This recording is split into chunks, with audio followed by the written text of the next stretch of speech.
All right. Okay, so recording has officially started. Hello to anyone that's joining us after this has been done. So, what the webinar is about is just to help you find out about things that you can do to get a TEFL job. So, let's start off by talking about the importance of being qualified. So, we do have different courses. So, for example, if you want to be able to find a job internationally, there are some places where an online TEFL starter course will be enough. So, if you just do an online qualification that's a general introduction to TEFL, that could be fine. However, the difference between doing an online course and actually doing another face-to-face course like the Trinity Cert TESOL is that it's really going to improve your chances of finding work. I'm not going to say that it's impossible to find work with just an online qualification, but it's certainly going to make your life a lot easier. If you want to find work in specific countries, in certain countries, they are a lot stricter when it comes to having an actual face-to-face experience with your certification.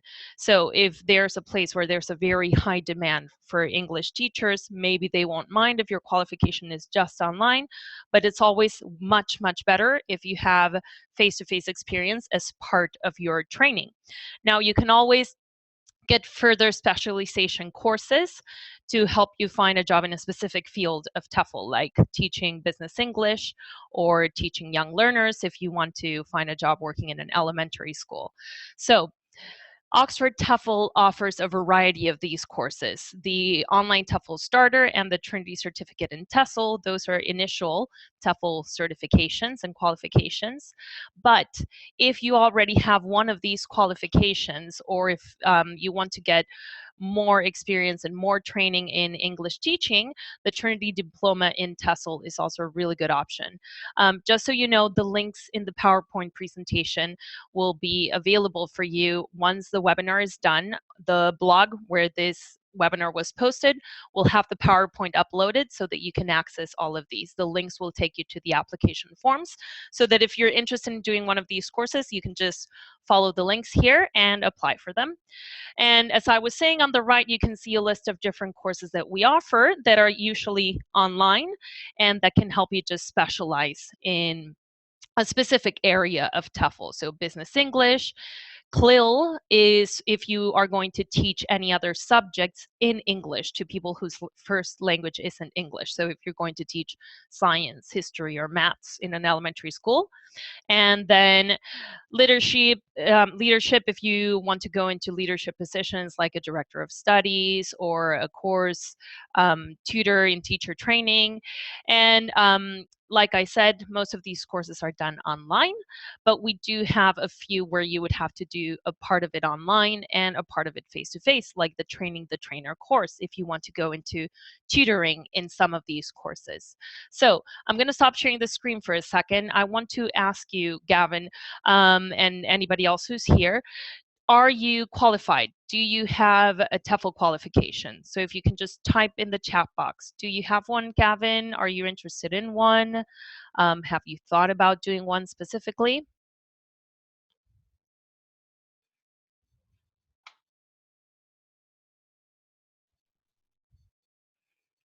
So yeah, if you could just type if you either have a qualification or not, if you've maybe looked into getting one already, maybe you've already had a look at the qualifications that we offer. Yeah, you've got a 250-hour online advanced TESOL course through Global English. Okay, so 250 hours, that's really good. But did you have any teaching practice element in it, or was it 100% online? I think online courses are usually shorter, so this may be an advantage if it was 250 hours, but I'm guessing that it didn't have the practical element then. Am I right?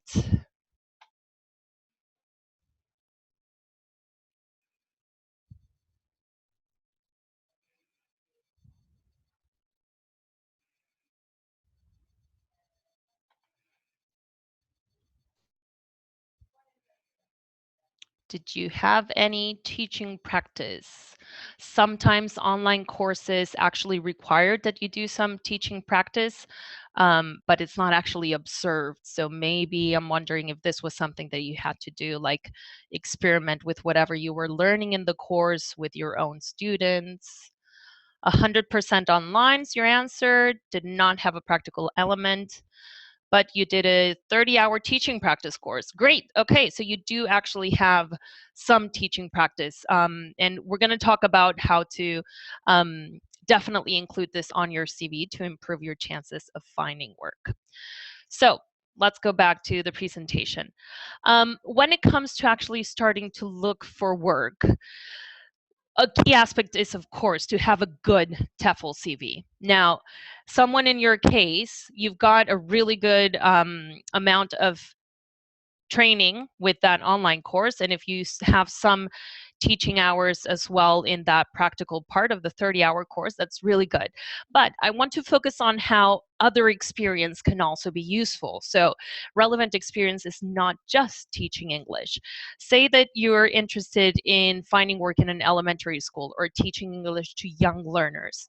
Any experience whatsoever that you have working with children will be a plus. So you could actually think about babysitting experience. You may or may not have it, but this would actually be useful.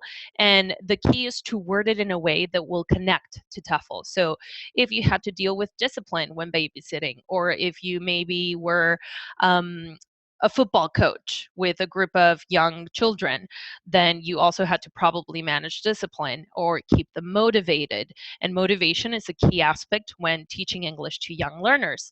So think about anything that you've done working with children or teenagers even. Maybe you were a leader in a youth group in your church or temple. That is experience managing groups of children, and highlight how many children you dealt with at a time, their ages. So mention details like these that will be useful for a TEFL employer to know. Now, if you are looking to focus more on teaching English in company, so teaching business English, any experience that you have, anything in your background that is work experience in a certain field of work, could be useful to teach English to someone in that same field of work. So I've always taught. I majored in psychology, but I went directly into English teaching. And if I were asked to teach a group of lawyers English, it would actually be challenging for me because I'm not familiar with the vocabulary that lawyers need in their work. So I would actually have to probably study the language myself so that I can teach it to them. So if you have experience in a certain field of work and you're familiar with the jargon that they use, that's certainly a plus. So I would also highlight your background in business and mention how it would be useful for teaching business English to someone in that same field. Now, something else to keep in mind is also that companies will probably prefer hiring someone that does have business experience and is familiar with the different tasks that they have to do as part of their job and what they will use English for, rather than hiring someone that's just fresh out of university. So all of these is also considered relevant experience, not just teaching English. Now, in general, also for any other type of job that you've had, maybe you've worked as a receptionist in an office, or as a waiter or waitress, or jobs that you feel that aren't really relevant to TEFL, when you describe them, you need to focus on transferable skills. So instead of stating details like serving drinks and food to customers or assigning them to tables as they arrive to the restaurant. These are details that are very specific to that position that for someone considering and hiring someone for a teaching position, it's not really useful to know about. So what you need to think is skills that are much more general that would generally really apply to any job, but also that there's some that would be very useful in TEFL. So if you think about a job as a waiter or waitress, I'll go back to that. You have to be very likely work well under pressure. You have to also have good interpersonal skills, and these are skills that in the end are also useful in TEFL.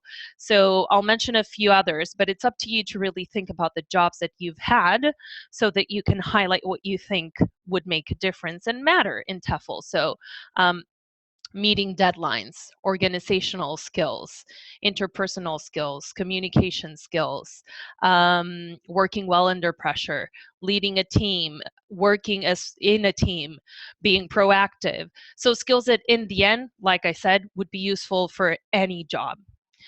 Now, there's actually some people that do have teaching experience in a way, not per se teaching, but if you've done any tutoring or training, so if sometimes I have met trainees participating in the certificate course here that tell me that they have done some tutoring when they were in college or university to help others with a subject that they did really well in.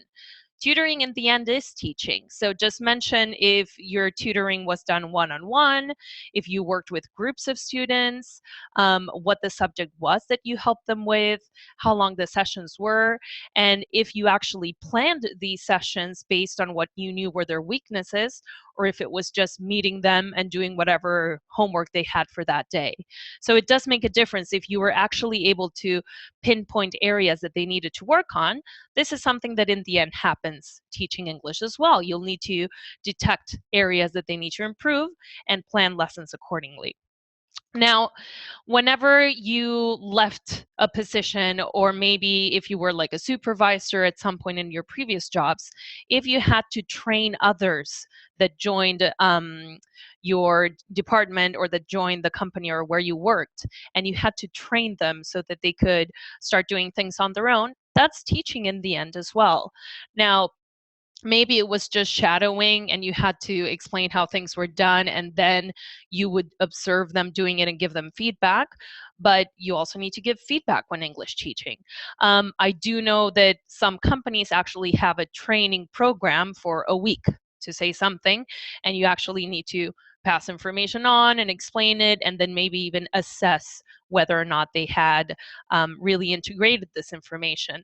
So if you can see, there's key words that are very relevant to teaching. So assessing and evaluating their progress, given feedback, this in the end happens when teaching English as well. So of course, this is something that you can highlight on your CV. Now, if you do have a certification like the Cert TESL or a practical English teaching qualification, then you do have experience. Maybe it wasn't actually a paid job, but if you did have a teaching practice component in your TEFL course, then this is something that you should definitely include and in detail on your CV, because it is in the end English teaching experience. Be sure to mention the levels that you taught in your teaching practice, the number of students that you dealt with at a time. If they were adults or young learners, you can mention the age range, resources that you use to plan the lessons, if you're familiar with certain course books, or if you would plan from scratch and create the lessons yourselves, or if you would adapt the materials. So just try to give details, again, that you think would be useful for a TEFL employer to know. Now, you can see that at the bottom of the presentation, there's a blog post to the key to finding your first ever TEFL job. This is a post that we put up on our website. So again, once the PowerPoint is uploaded, then just follow this link if you want to read more information about what I've just discussed.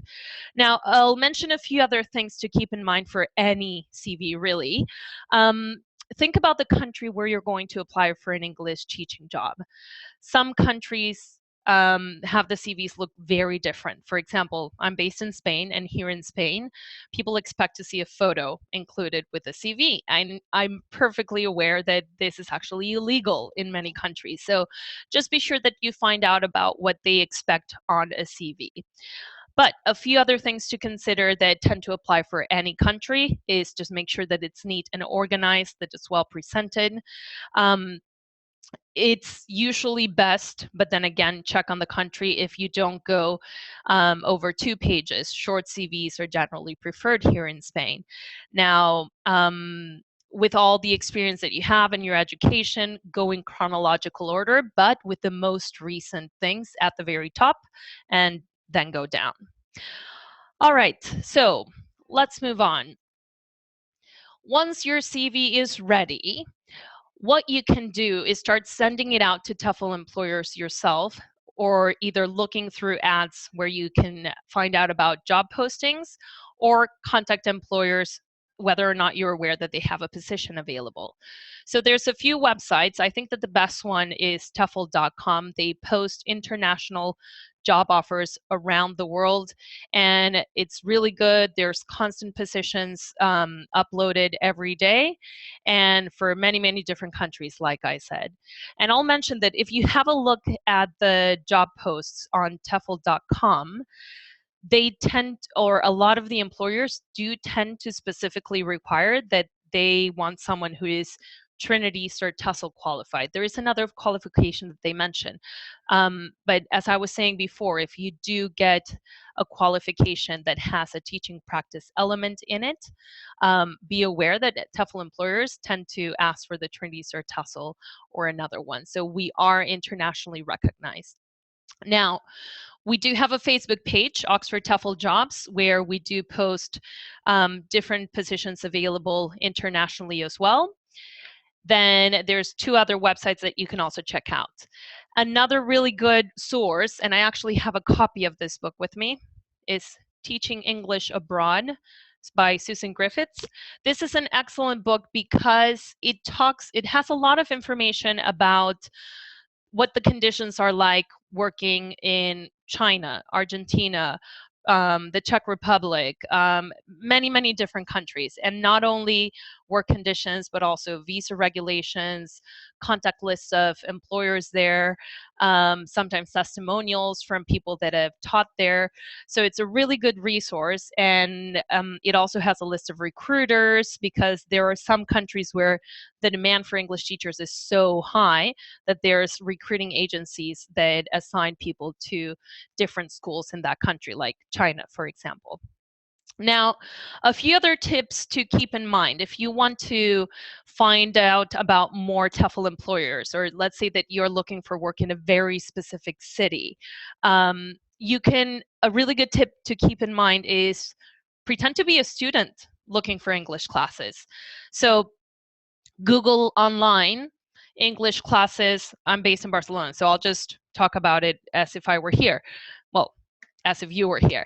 So if you just look up English classes Barcelona, or if you can actually use the local language, Clases de Inglés Barcelona, and play around with the wording, Learn English Barcelona, Language School Barcelona, and that will help you get more and more results of the different schools around the place where you're looking to find work. And you can just then eventually send them your CV. Now, there's not just TEFL employers, but there's also private classes.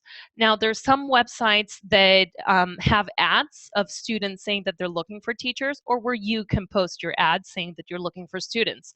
This second one tends to be the most common one. So you can post an ad saying that you have X or Y qualification, X amount of years of experience, talk about your objective if you want to teach young learners or business English, and students could just get in touch with you to find out more. But you can always also go through the option of actually printing out flyers to hand out on the street, to put up on coffee shops or libraries or gyms or universities. Just make sure that you have the permission to do so, but usually if there's a bulletin board, you should be able to do it. If the city where you live has public transport, like the subway or the metro, going to stops where there are universities is usually a really good idea as well, because a lot of students are interested in learning English. So let's move on. That's for actually getting in touch with TEFL employers. But once you hear from them, you've got to be ready for an interview as well. So I'm going to move on, and let's talk about, it's going to be more interactive now. I want to find out what you think you should do to do well in an interview. So first of all, you've got to be able to come with something to give them. So I'm gonna stop sharing the screen, and I would like to ask you for a few ideas on what you think you should take with you to a TEFL interview. Okay, so use the chat box, please, and type what you should take with you to a TEFL interview, okay? So, what do you think you should take with you to a TEFL interview? No bad ideas here. Anything you want to share?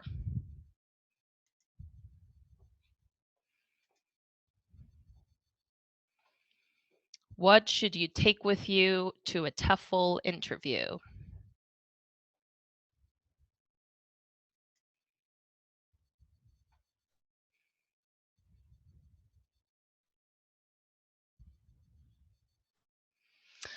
Okay, Gavin says your TEFL or TESOL qualification, your CV, and perhaps a textbook that you would perhaps use. Yeah, Gavin, that's actually a really good idea. I would say if you're moving around the city, going to interviews, don't carry your original TEFL or TESOL certificate. I would just take a copy to avoid losing it. And then if they want to see the original, you can take it if they ask for it. Your CV, for sure. Even if you've emailed them your CV, it's a really good idea to print it out to hand into them because first of all, they may not remember who they're interviewing next. They may not have your CV in front of them and remember your specific details. So it always looks great to actually have your CV and hand in. And as I'm speaking, feel free to give out more ideas if you've joined us after I started. And about the textbook that you would perhaps use. Yeah, that's a good idea. Absolutely. If you have experience using that textbook, and be prepared to talk about why you like using it. So maybe the school will actually have a textbook that you will have to follow because it's the one that they use, but it's certainly a good idea to talk about the ones that you like. But again, be prepared to tell them why you like them. All right, so any other ideas? I'll give you just a few seconds. If not, I'll move on to telling you what else I think you should take with you.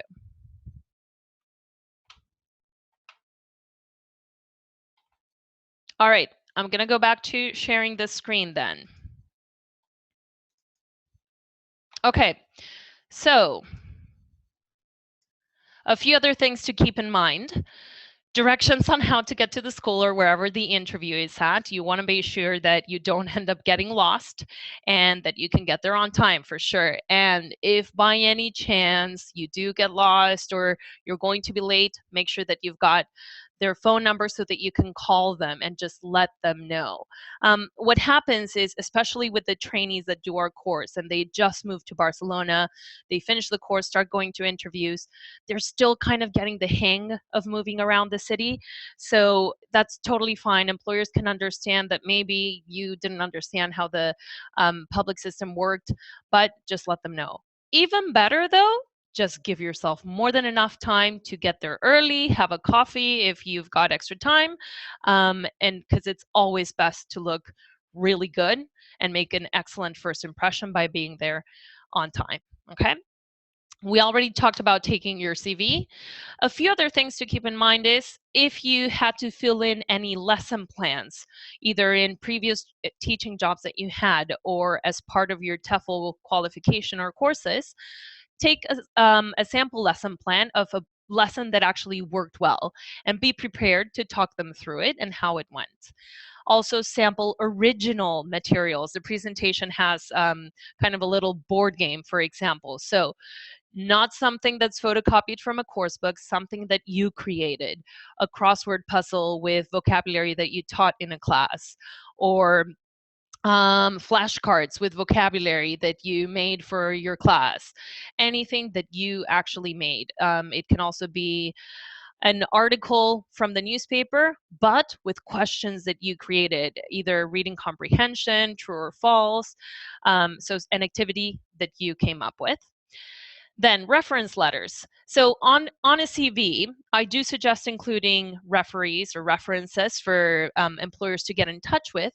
But if you can actually take that step for them. So think of it this way: make the job of hiring you easier for them. So if you already ask for someone to write a letter of recommendation for you, get a few copies of that and have it handy to give to whoever you interview with right away. Then your ID, just in case they ask, and don't carry your passport around. If you move to any country, just carry a copy of it, again, to avoid losing it, and a notepad or pen. Here's why. We're going to talk about that in a moment. A notepad and pen so that you can write information about what you find out about the school. I'll skip other ideas because you've pretty much already given me that. And Gavin, that was a very original one. I had not heard taking a course book with you. All right. So for a TEFL interview, or in general for any interview, they are the ones that need to decide whether or not to hire you. So the interviewer is going to ask all the questions. Please use the chat box again. Is this true or false?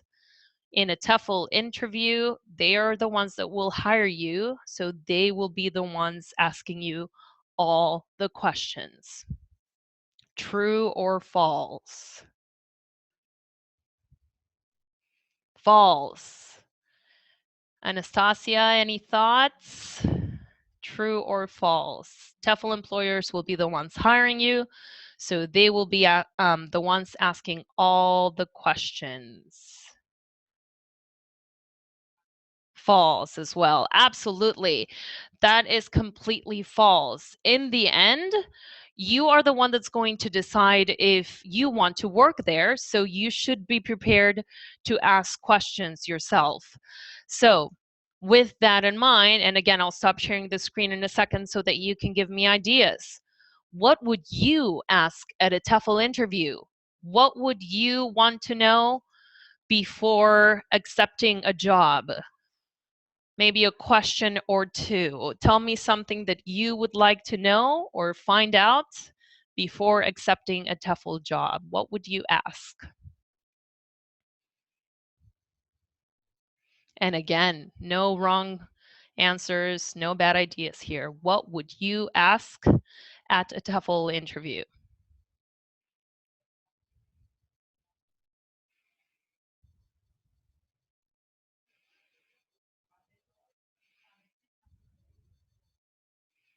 What would you want to know before accepting a TEFL job?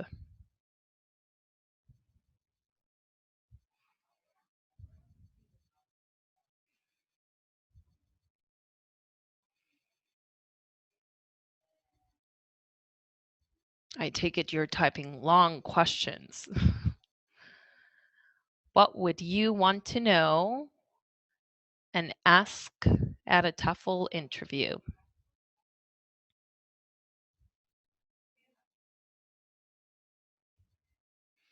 Okay, what teaching materials would we be using? How many students would you be teaching?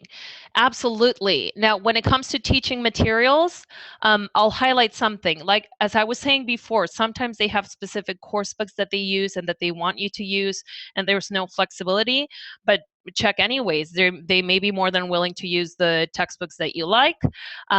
So make sure that you ask about that. And do know that there are certain places that are kind of like just a recruiting office. I know that happens a lot in Barcelona because private classes are very popular. So there's places that are just a recruiting office. They interview teachers there, but it's literally just an office. It's not an actual school. They don't have classrooms. So they may not even have course books for you to plan lessons from. So you may have to actually buy the course books yourself and pay for them yourself, or ask, would they be willing to help you pay for this? You may have to get copies for your students. And then also resources. What will you have to teach the lesson? Not just plan it, but will you have a computer?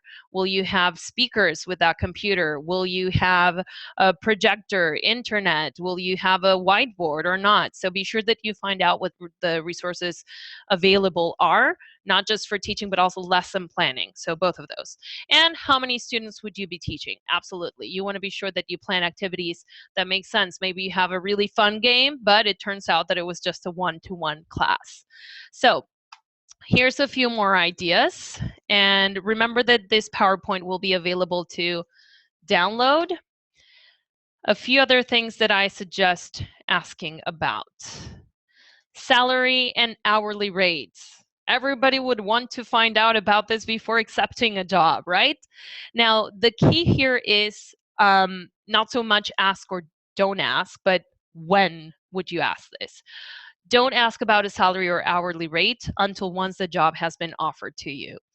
If by any chance you need to know sooner because you have another job offer, but you like this other place better, so you would like to be able to decide sooner rather than later, ask about it at the end of the interview if you feel that it went well. If it's a place where you didn't really get a good feeling, you don't think you're actually going to accept a job there, don't even bother asking. However, sometimes they do post the salary or hourly rate on the job ad, so keep that in mind. You could already know. Now, of course, ask about the length of contract. It will vary depending on the country that you're applying for, but again, I'll talk about Spain because it's where I'm based, but you can find out about this online or the book that I told you about before. The academic year in Spain runs from October to June, early October to the end of June. The first year you're hired, it's very likely that the contract will be for the length of the academic year. And then once the academic year is over, you can either extend it if they have summer programs or a summer course that they offer intensives during the month. But what happens here is that August is pretty much a dead month. Everybody goes off on holiday. And if there's no teaching going on, you don't get paid. So be sure that you ask about this so that you don't have any nasty surprises. And if you get a teaching job halfway through the academic year, it will likely again be up until the end of the academic year. And if everything goes well, if they like the work that you do, they'll very likely offer you full-time work for the following academic year. Be sure to also ask about benefits and holiday pay, as I was saying. Some schools kind of spread out the pay rate so that all months are even and you make the same salary every month. But some schools actually just pay you per hour taught. So let's say December, there's a week or two of holiday, so you will make less money in December because you taught less hour. So again, be sure that you ask so that you're prepared for this. Now, the schedule, location of classes. As I was saying before, there's TEFL recruiters that can send you out just to students' homes, and you won't actually do any teaching where they're based. Now, they may or may not actually cover the travel expenses to commute to the company, the student's home, or sometimes even elementary schools. What could happen is that sometimes elementary schools hire or get in touch with a language school so that the language school sends native English speaking teachers to the elementary school. That's very common here in Spain, for example, because in order to work in an elementary school, you need to have the Spanish degree and a master's. So what the schools do is just contact a language school so that they can actually have native English speakers, because it's very rare for someone to have the full qualification to be hired directly by the elementary school. Now, resources we already talked about, and facilities, it's pretty much connected. So just the resources that you will have when teaching: projector, a classroom, desks or tables. There are schools that may just have chairs with a little desk as part of it, and playing a board game may not be as easy. So find out about that too. Now, for the following point, a staff room. This is something that I really like to highlight because I consider it to be a very big advantage if you have a staff room available. There is a lot of exchange of ideas there. If there are many teachers and the atmosphere is really good, they get along and they're cooperative, you could very well walk into a staff room and kind of complain like, oh, I have to teach the present perfect for the 10th time. I'm so sick of the same lesson, or maybe you're using the same book, and somebody else could just say like, oh, I just taught it and I found this really cool activity online, or I created this one. So it can actually make your job a lot easier. Or if you're confused about a grammar point that you have to teach, or vocabulary. What happens to me a lot is that I speak American English, so some textbooks that I use are British based, and I come across words that to me make no sense whatsoever. So in a staff room, I can easily ask British teachers if what the word means, or if they use it a lot or not, if it's very formal or not. So although you can actually look for this information online, a lot of the times it's much easier if you've got a staff room where you can collaborate with other teachers. And a kitchen, just so you know, if you're going to spend a lot of time in the school, if you can have lunch there. Now, support for teachers, this is something that I also like to highlight a lot, especially if you think that TEFL may be something that's long-term for you, because there's a lot of importance in teacher development. Now, I'll talk about two things. When you are first or recently qualified, in a TEFL course, like the Trinity Cert TESOL, you teach on average maybe 1-2 hours tops per week. And you've got time to plan for 2 hours a week. You do have other things to do as part of the course, but planning for 2 hours a week, even in that course, can be quite stressful and time consuming. Once you're done with the course, if you're offered a full-time teaching schedule, you could be teaching 15, 20 hours a week, and making that adjustment to actually plan for all those teaching hours may not be easy for, or is usually not easy for a newly qualified teacher. So ask about the support that you will get once you start your position. Is there a director of studies or a senior teacher that will be available to help you if there's either something that you are not very sure about how to teach, or if there's problem students that you don't know how to deal with? Or maybe they will observe a lesson or two, or they will regularly observe you and give you feedback. So find out about what and who will be available to help you out when you start your first TEFL job. And then if, as I said before, if you think that TEFL is going to be a career for you, well, what do they offer with regards to teacher development? Do they help you pay for further teacher development courses? Do they offer workshops in the school or training once a month, once a week, once a year? Find out what can they do for you to help keep you up to date with English teaching techniques. Maybe they will let you know about TEFL conferences or publications available in the school. Okay, so just try to find out about this. And huge plus if it's actually also a teacher training center. Now, what other responsibilities will you have? Do you have to fill in a lesson plan and hand it in to your director of studies or coordinator? Or can you just make it informally on a piece of paper and to follow yourself? Do you need to fill in student reports or create exams? I worked at a school where I actually had to create the exams. Do you have to keep track of everything that you do in the class and register it somewhere? Attendance, any meetings, are they compulsory or not? Are they paid or not? Now, find out as much as you can about the students too, so that you can plan accordingly. Their age, what's the level, how many students are in the class, are there any special students you need to be aware of, learning disabilities, really strong or really weak compared to the rest of the class, discipline problems. And especially if you're taking over a teacher halfway through the academic year, what's the work that they've already done, so that you can either review what you think is difficult for them or not do the same things that they've already done. And last but not least, what's the aim of the class? Are they just following a syllabus that you need to get materials for online or through different course books? Or are they actually following a course book? Can you stray from it or adapt it? Do they have an exam that they're going to take? What will be part of the exam? All right. So one more thing.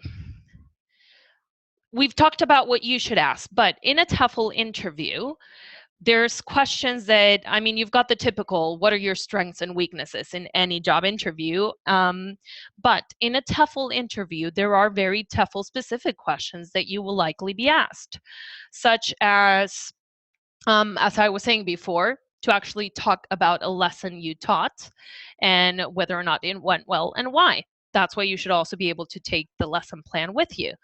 Now, you could be asked about a lesson that didn't go well and to say how you think you could have improved it.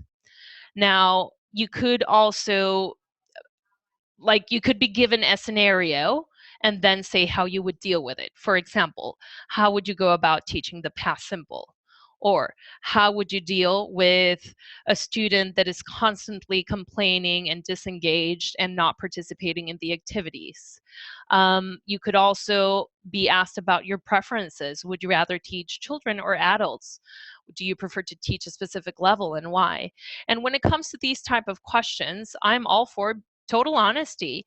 If you say that you're open to teaching any kind of students, any level at all, they're going to give you any kind of students and any level at all. And if you really would rather just work with adults because you're not good teaching young learners or you just don't enjoy it, that's the time when you should tell them. But I will say that it may open more opportunities and give you more opportunities if you are open to teaching all levels and all kinds of students. Now, other questions to keep in mind, and one that students usually tell me is a little difficult to answer, is what are your strengths and weaknesses as an English teacher? So, of course, you've got the cliche of giving weaknesses that are more like strengths, like, oh, I'm a perfectionist, so, oh, they're going to do their work really well. I don't like to go about it that way because, again, I think it's a bit of a cliche. What I would say is, if you talk about your weaknesses, we're human beings. It's fine. Admit where you need help or where you still have room for improvement, but come prepared to tell them what you're doing to improve that. So if grammar is a weak point, if you struggle teaching advanced grammar, then tell them, but I just recently bought a book, The Grammar of the English Language by, it doesn't matter which one you say, but I recently bought this book and I have it available with me at all times when I'm teaching so that I can easily consult the grammar rules. Or I take very long to plan. I have been using X or Y website where there's ready-made lesson plans that are available for all levels. So just be ready to say something that you're already doing to help you improve that weakness. Okay? So when it comes to doing a course with us at Oxford TEFL, we do have a career service included as part of the Trinity Cert TESOL fees. And any other Trinity course that you do with us, you would have complete access to the lifelong career support service. Now, what can we do for you? As soon as you've paid the deposit for your course, we're here for you. I'm actually the career support officer here in Barcelona, but we do have officers in our different locations. It doesn't matter where you do the course. If you do the course in our Prague location, you can still get in touch with me. So as soon as you've paid for the course, we can help you get started working on your CV. We do have a session in the course where we go over how to write a good CV in a lot more detail compared to what we talked about now. And you would also have the chance to meet with the careers officer one-on-one to focus on your own experience so that you can highlight whatever is in your background that will help you best sell yourself as an employable teacher. So work on your CV. That's one thing. Preparing for TEFL interviews. I just mentioned a few questions you would likely be asked at a TEFL interview, but there's a lot more, and we do have a session as part of the course where we have mock interviews and we talk about any other questions that you think are difficult to answer and good ideas on how to answer those questions as well. Now, there's also the chance to go over, well, more do's and don'ts in interviews. We help you get in touch with TEFL employers, a lot more websites and a lot more tips on how to get in touch with TEFL employers.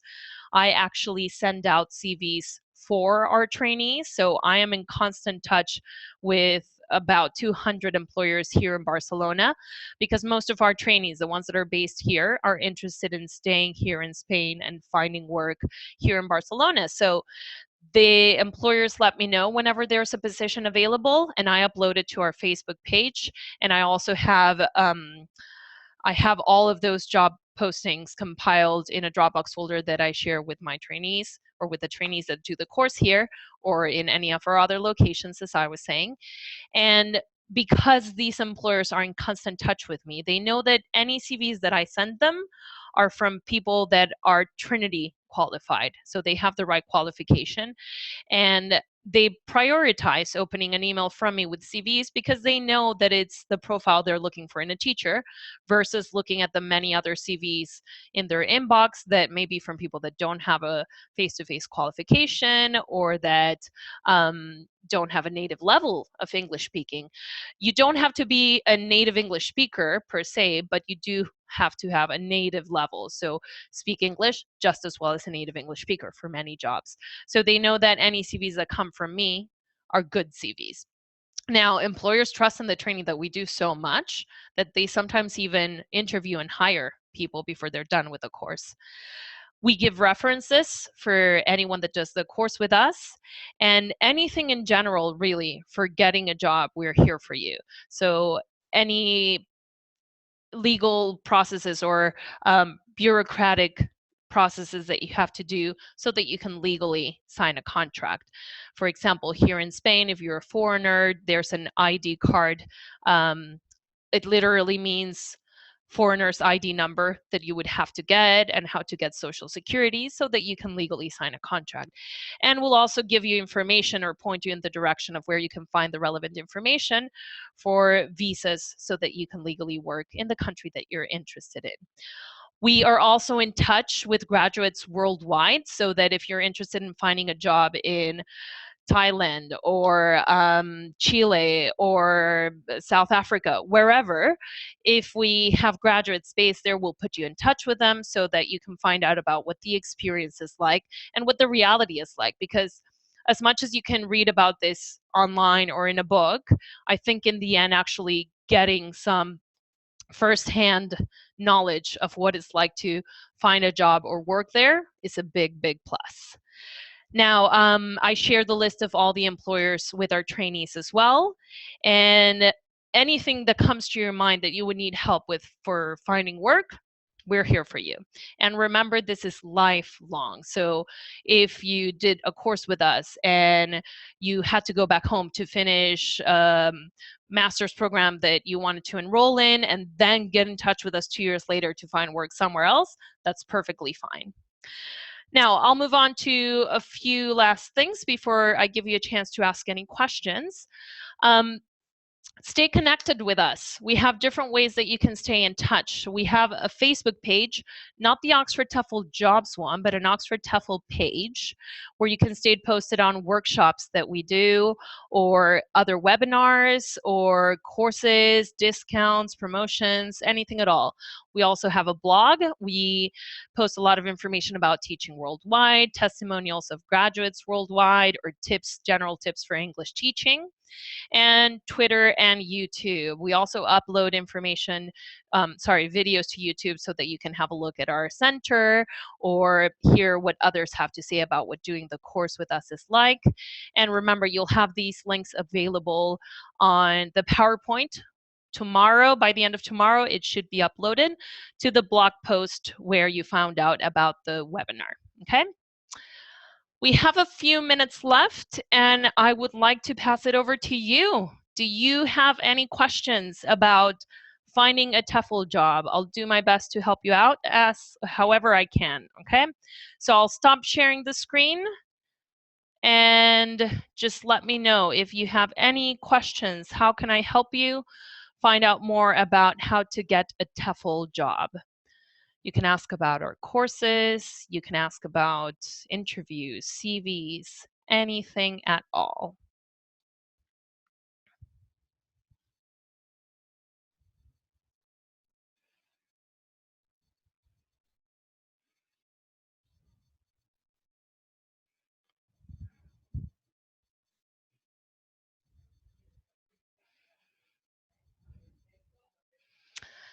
Feel free to pick my brain, guys. How can I help you find out more about improving your chances of getting a TEFL job?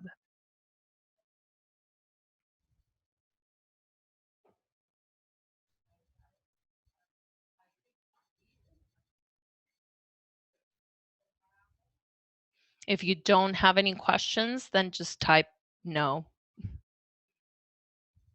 please.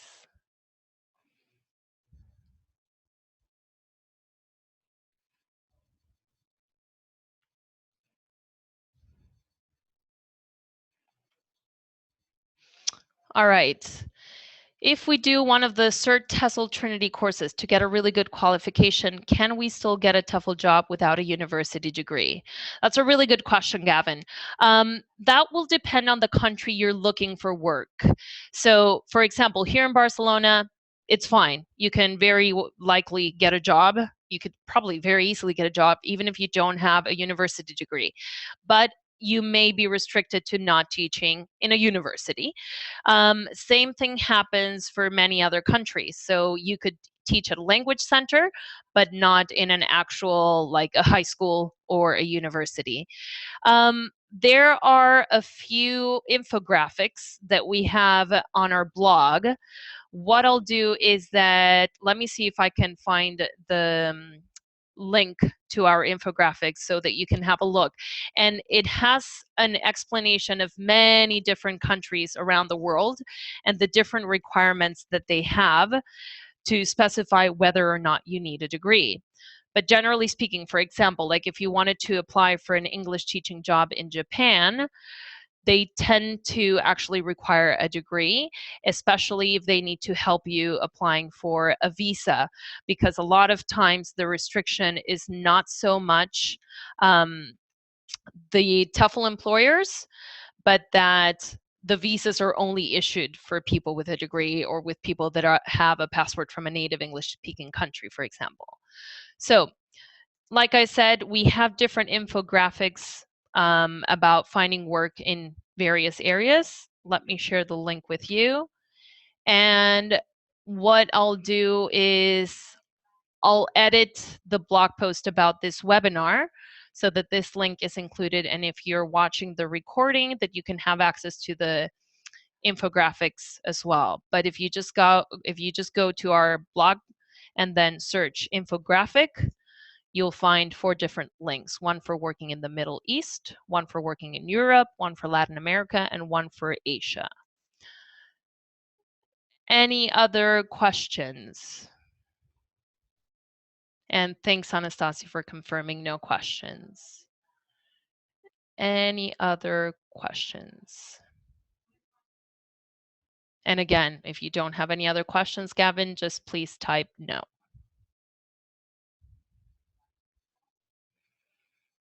All right, good.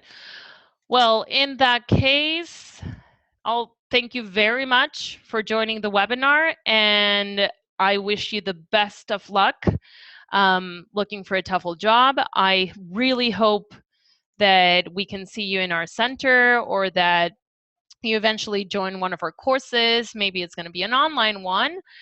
But again, thank you very much for coming, and stay in touch. Follow our blog, follow our Facebook page, and have a very, very good day.